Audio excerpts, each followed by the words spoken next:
Bismillahirrahmanirrahim. Assalamualaikum warahmatullahi wabarakatuh. Shalom, Om Swastiastu, Namo Buddhaya, salam kebajikan.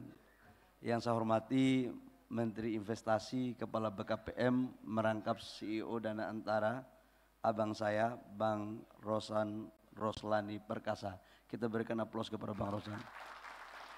Bang Roslan ini di HIPMI, beliau waktu saya Ketua Umum HIPMI Papua, yang merubah anggaran dasar untuk saya bisa maju calon Ketua Umum HIPMI Papua, itu Bang Rosan.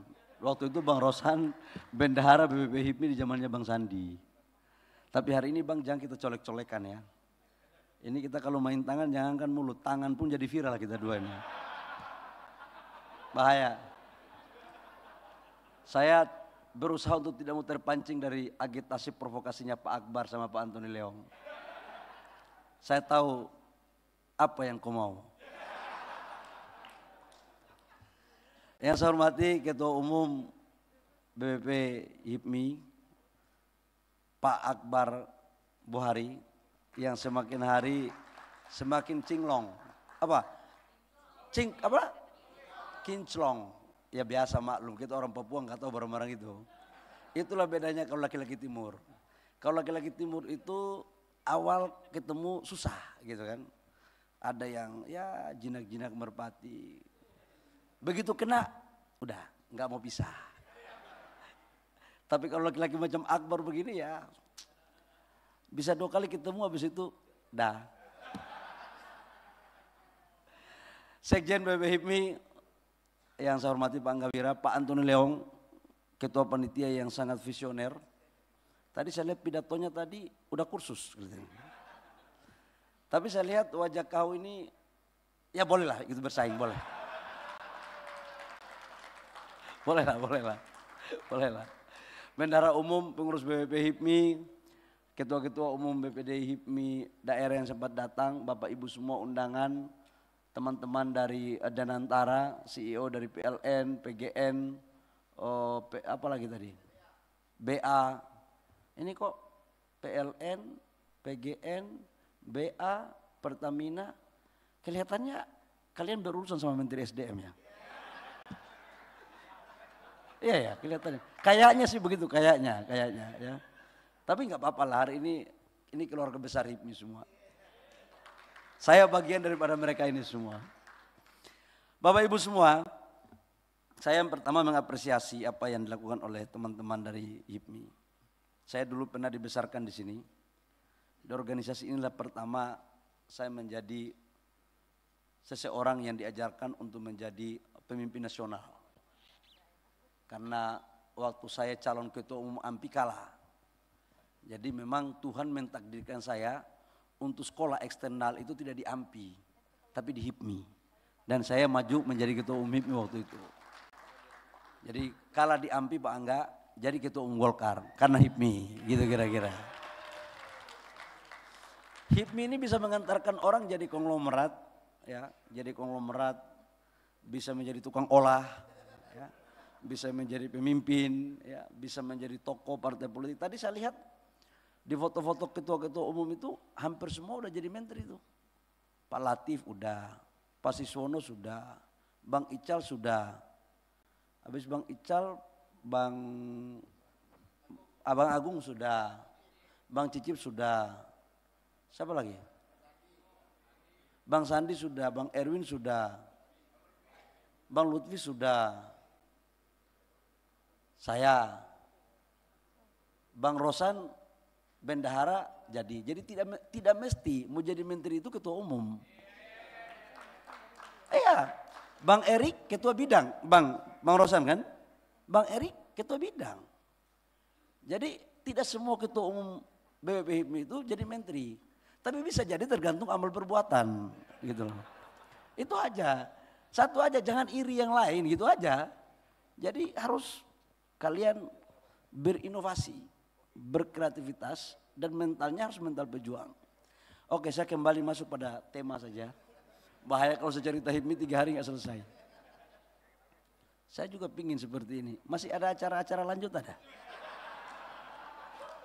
Saya sama Bang Rosan itu tadi colek-colekan, Bang, kalau kita acara begini dulu di HIPMI, pemateri belum selesai, tempat lain sudah siap.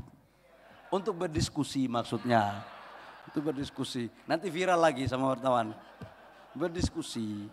Membangun kajian-kajian ekonomi. Dalam rangka pembangunan kesejahteraan dan kebangsaan. Nah.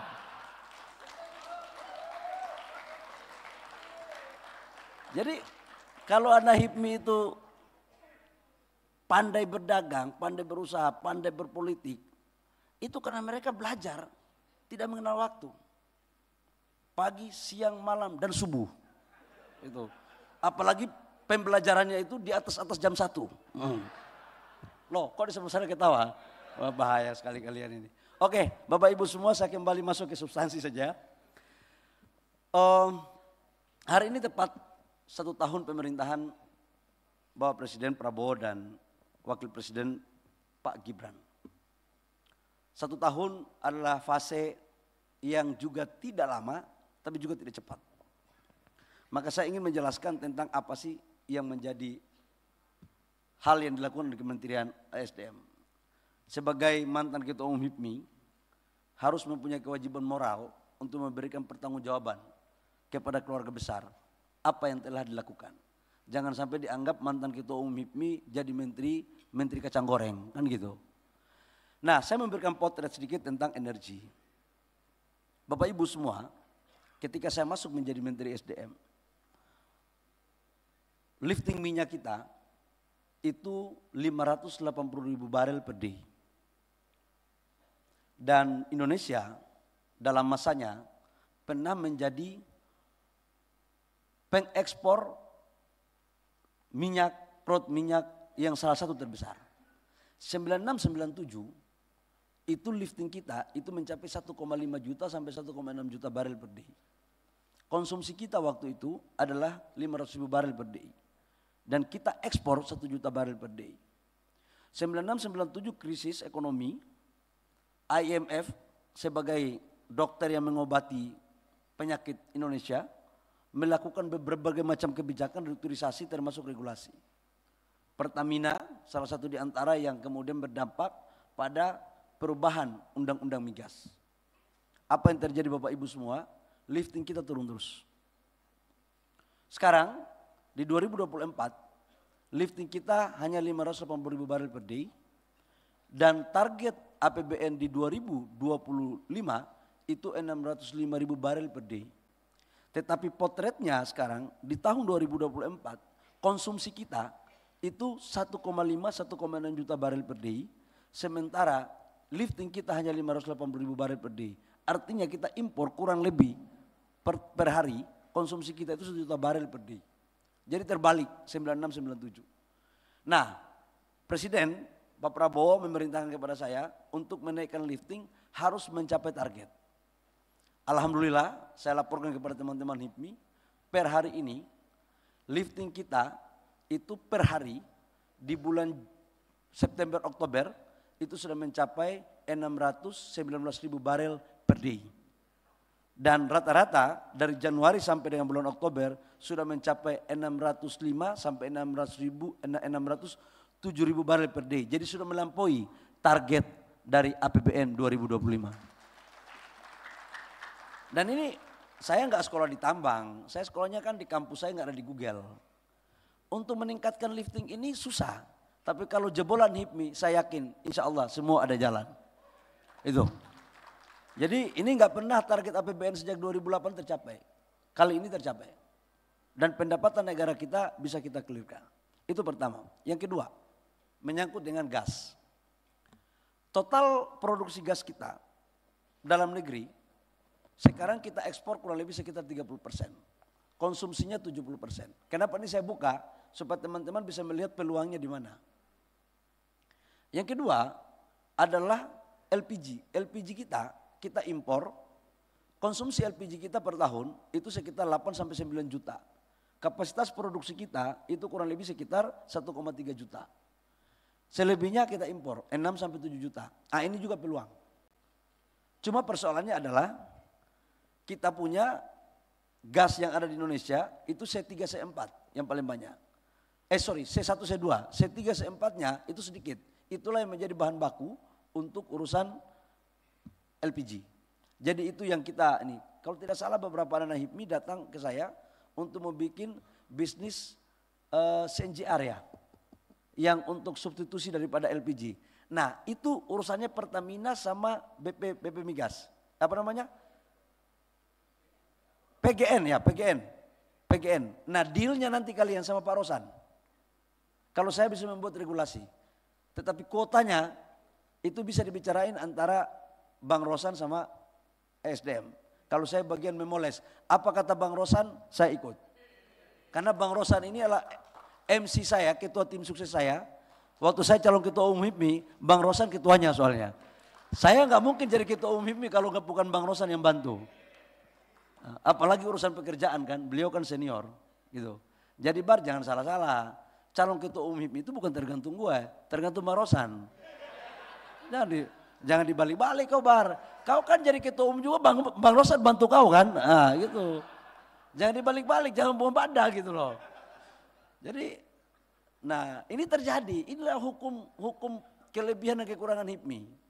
HIPMI itu punya satu prinsip. Ada pasal 1, pasal 2. Pasal 1 punya begini. Setiap perintah senior wajib punya untuk dijalankan oleh junior. Dan apapun yang diinginkan oleh senior wajib hukumnya untuk diterjemahkan oleh junior, senior tidak pernah bersalah.